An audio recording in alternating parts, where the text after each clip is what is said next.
Did you know there is a secret list? A list of 7 teachings that Jesus made very clear in the Gospels, but that 95% of Christians simply ignore. I'm not talking about complicated doctrines or deep theological interpretations. I'm talking about teachings of Jesus, so direct that a child can understand, so practical that they would transform the world if applied, so revolutionary that they would change your life completely. Today, you will find out exactly what these are. 7 teachings of Jesus that Christians rarely practice. I'll reveal each of them, explain why they're overlooked, and show you how to apply them in your real life. But before I begin, I need to ask you a direct question. Are you prepared to be confronted? Because some of these teachings of Jesus will challenge everything you thought about what it means to be a Christian. And there's more. At the end, I'll reveal which of these 7 teachings is the most dangerous to the human ego, the one that Jesus considered fundamental, but which causes the most resistance among Christians. So get ready, because after knowing these 7 teachings, you'll never again be able to pretend you didn't know what Jesus taught in truth. 2 billion Christians in the world, 2 billion people who claim to follow Jesus Christ. But there is something disturbing happening right under our noses. Most of these followers live in exactly the opposite way to what Jesus taught. I'm not exaggerating. I'll prove it to you. Jesus said in Matthew 7:21, "Not everyone who says to me, 'Lord, Lord,' will enter the kingdom of heaven, but he who does the will of my Father." Do the will. Don't just declare it. Don't just attend church. Don't just sing hymns. Do it. Here's the devastating paradox. Millions know verses about love, but live filled with hate. They preach forgiveness, but harbor decades of resentment. They talk about humility, but are extremely proud. Why? How did we get to this point where knowing about Jesus became more important than obeying Jesus? The answer lies in a truth that no one wants to accept. It is easier to admire those teachings of Jesus than to practice them. It is more comfortable to study about Christ than to become like Christ. But today that ends, because you'll learn about the 7 specific teachings Jesus left, and you'll discover why each one is systematically avoided by modern Christians. And when we're done, you won't have the excuse of, "I didn't know" anymore. I'll start with the most radical teaching Jesus ever gave, so radical that most Christians pretend it doesn't exist. Love your enemies, bless those who curse you, do good to those who hate you, and pray for those who spitefully use you and persecute you. Matthew 5:44. Stop everything. Read that again. Love enemies. Don't tolerate. Don't just forgive. Love. Actively wish them well. Pray for their happiness. Do good things for people who have wronged you. Let me tell you a true story that illustrates how this should work. In 2006, a man entered a school in a small community and shot 10 girls, killing 5. It was a tragedy that would leave any community torn apart by hatred and a thirst for revenge. But this was a Christian community that truly followed Jesus. Do you know what they did? Immediately after the shooting, the victim's parents visited the shooter's family, not to confront or blame, to offer forgiveness and support. They helped pay for the shooter's funeral. They consoled his wife. They cared for his orphaned children. That's it, love for the enemy in practice. This is following literally what Jesus taught. Now be honest, how many Christians do you know who do this? How many genuinely love people who have hurt them? How many pray for the happiness of those who have hurt them? The brutal truth is that most Christians have enemy lists longer than their prayer lists. They hold grudges like trophies. They celebrate when something bad happens to those who hurt them. Jesus called this hypocrisy, and he said something shocking. If you only love those who love you, what's the difference between you and any non-Christian? But there is a second, even more difficult teaching. Peter thought he was being generous when he asked, "Lord, how many times shall my brother sin against me and I forgive him? Up to 7 times. Jesus' answer must have shocked Peter. "I do not say to you up to 7 times, but up to 70 times 7. Matthew 18:22. 70 times 7 is not 490. It is a number that means, always, without limits, without conditions. The Christian forgiveness that Jesus taught does not depend on, of the offender's repentance, the gravity of the offense, from the number of times it happened, of you feeling like forgiving. It's a decision, a choice, a non-negotiable command. But here's why this teaching is so ignored. Forgiving 70 times 7 means you can never use the past as a weapon against anyone. You can never hold grudges as fuel for victimization. Churches are full of people who know verses about forgiveness but carry mental lists of all the times they've been hurt. Christian couples who keep a mental archive of every fight from the last 10 years. Christian families divided by long-standing offenses that could be resolved with honest conversation and genuine forgiveness.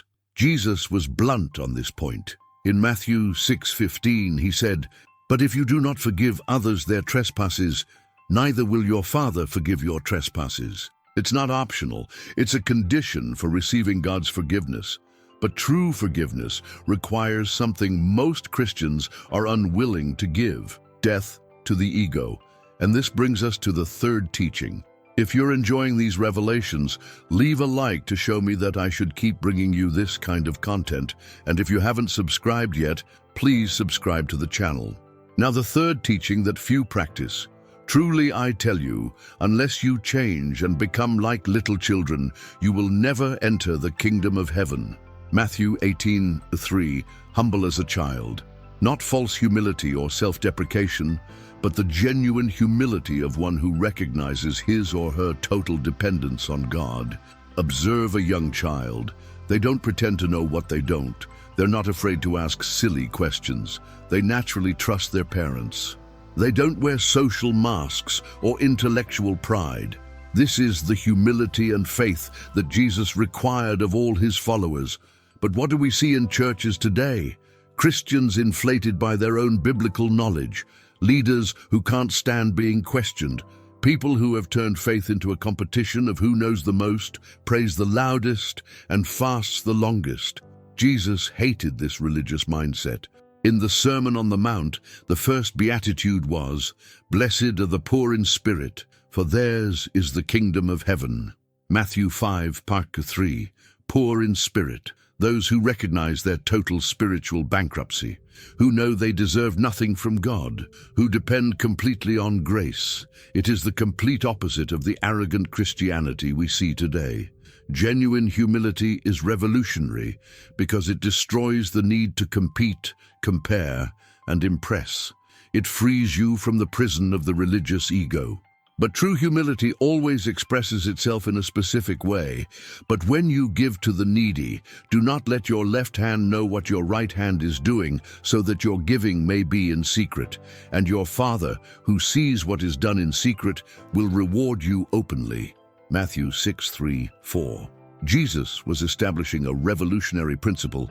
Faith in action true does not need an audience. He repeated this same principle for prayer. But you, when you pray, go into your room, and when you have shut your door, pray to your Father who is unseen. Matthew 6:6. And for fasting, that your fasting may not be seen by men, but by your Father who is in secret. Matthew 6:18.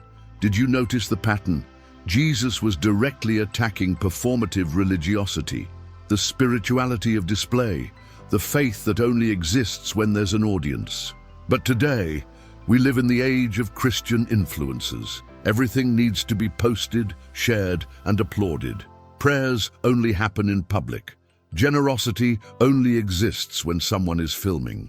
Serve in secret means helping someone without telling anyone, praying for people without them knowing, give money anonymously, do good without expecting recognition, living your faith when no one is looking. It's the ultimate test of spiritual authenticity. What do you do when only God is watching? A practical Christian life that Jesus taught worked perfectly on Monday mornings, in traffic, at home, at work. It didn't need spotlights or hashtags. And this brings us to an even more challenging teaching. Judge not, that ye be not judged. Matthew 7:1. This is probably the most misinterpreted verse in the Bible.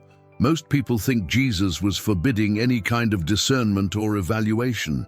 But that wasn't it. Jesus was talking about hypocritical, condemnatory, unloving judgment. He explained in the following verses, "And why do you look at the speck of sawdust in your brother's eye, but pay no attention to the plank in your own eye?" Matthew 7:3. The rule is simple. Before pointing out problems in others, solve your own. Before criticizing, look in the mirror. Before condemning, examine your heart. But this is exactly the rule that Christians violate most. Churches filled with people who know exactly what's wrong with everyone else's life, but are blind to their own shortcomings. Christians who specialize in pointing out other people's sins, but who have never engaged in honest self-criticism. Jesus said something devastating. With the measure you use, it will be measured back to you. Matthew 7:2. The standard you use to judge others will be used to judge you. The harshness you demonstrate toward the sins of others, God will demonstrate toward yours. Do not judge. It doesn't mean being naive or accepting everything. It means acting with the same grace you would like to receive, correcting with love, not superiority. Restore, not destroy. But there is a sixth teaching that goes straight to the heart of our selfishness. Give to everyone who asks you, and from anyone who takes what is yours. Do not demand it back. And Luke 6:30, lend, expecting nothing in return. Luke 6:35. Jesus was establishing a principle that completely destroys our capitalist mentality. Radical generosity with no expectation of return. I'm not just talking about money. I'm talking about time, attention, resources, energy, knowledge. Jesus taught that his followers should have an attitude of constant giving. But here's why this teaching is so often ignored. It directly attacks our instinct for self-preservation, our need to control resources, our tendency to always calculate what's in it for me. Most Christians only help when you are guaranteed to be recognized. You know that the person deserves it. Are you sure you will not be harmed? Expect some kind of future return. Jesus called this a pagan mentality. In Luke 6:32-34, he said, "If you love those who love you, what reward do you have? Even sinners love those who love them. If you do good to those who do good to you, what reward do you have? Even sinners do the same." True Christian generosity is unconditional, irrational, contrary to human logic. It's giving to those who can't give back, helping those who don't deserve it, lending without guarantees, serving without contracts. And that brings us to the seventh and most difficult teaching of all. If anyone would come after me, let him deny himself and take up his cross and follow me. Matthew 16:24. This is the most dangerous teaching for the human ego. That's why it's the most avoided. Deny yourself, it doesn't mean being a masochist or having low self-esteem. It means choosing God's will over your personal desires. Every day, in every decision. Jesus explained what this means in practice. For whoever wants to save his life will lose it, but whoever loses his life for my sake will find it. Indeed, Matthew 16:25, it's the central paradox of Christianity. You only find true life when you die to yourself. You only find purpose when you abandon your personal agendas. You only find happiness when you stop desperately pursuing it. But let's be honest, how many Christians live this way? How many truly submit their career, relationship, money, and time decisions to God's will? Most people treat Jesus as a personal advisor, not as their absolute Lord. They ask his opinion, but retain veto power.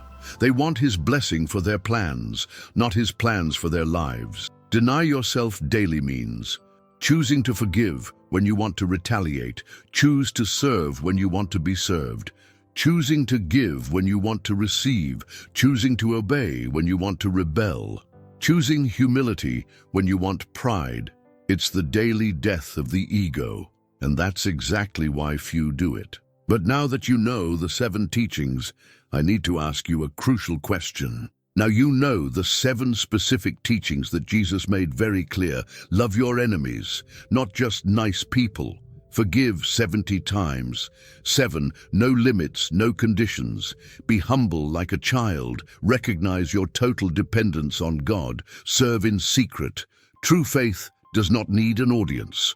Do not judge. Remove the beam from your own eye first. Give without expecting anything in return. Radical and unconditional generosity. Deny yourself daily.